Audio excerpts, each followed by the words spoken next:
Okay, now I'm going to be speaking about days 3 and 4 in Iraq. So the day 3 started on a Sunday, which according to their calendar is a Monday in a way, meaning we go to school.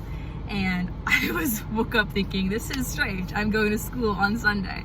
But I was really excited to just get into school because ultimately, regardless of what experiences I have in Erbil or taking excursions, the meat of this trip was to figure out if I wanted to teach at Mark Widdock and what grade levels I liked, if I could fit in, and all that stuff. It ultimately came down to, if I don't enjoy working in the school, then that's a clear sign that this is not for me. And so going into that day, I was kind of nervous. I was like, this is what I've been waiting for. This is time to figure this out.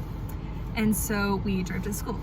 I was excited, a little bit nervous again, because there's a lot of pressure on this, but I was just excited to observe from classrooms, see which grade levels I liked. I got to talk to Ms. Hollow, who is the principal of the school, and she just kind of moved me throughout the school all day. And I just got to see different classes, different learning styles, different teaching styles, which I really enjoyed.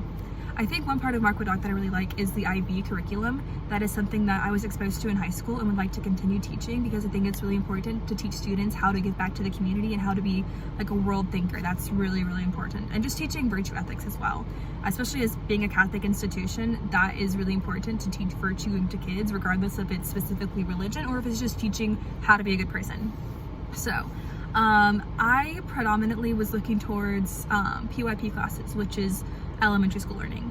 My licensure area is elementary, and so that's where I feel most comfortable with. However, I was open to any grade level. So throughout the day, I moved through the different classes. At first, I was in a high school history class, which I didn't expect to be in. Or I guess it was like a freshman, sophomore year course.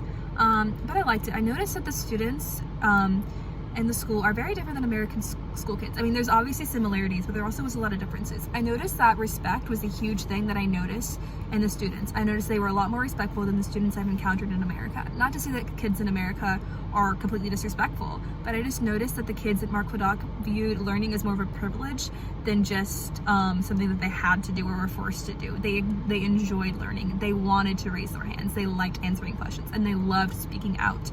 And that was something that I didn't expect. And I thought maybe it's just because they're high school students, but throughout the day I was moved into elementary school classrooms as well, and I saw that was still a thing. Kids would still raise their hands and say, Miss or Mister, and blah, blah, blah, and they would want to share their answers.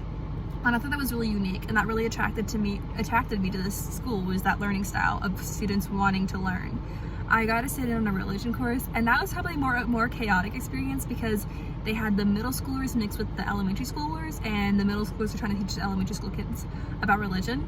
It was very chaotic, and I wouldn't say it was bad, but it definitely just like showed the chaos of a traditional school, which is to be expected. And so it was just interesting being able to sit back and watch it all unfold and see the American teachers and how they taught.